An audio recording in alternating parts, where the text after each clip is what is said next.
Hello guys, in this video I will show you how to pin a comments on Instagram Live. First step is open your Instagram app, log in your account, then select your profile of the top right hand of the screen. Then start the live video by pressing the live button. Is the press plus button, then tap live. Start a live video by pressing the live button. Tap on comments you want to pin or add new comments.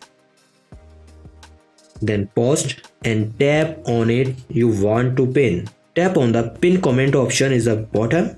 That's it. You have now pinned comments to your Instagram live video. The pinned comment will be located at the bottom of this comments list. You can remove the pinned comment by tapping on a comment. Select unpinned comment. There is also a problem with this video, so ask about these comments.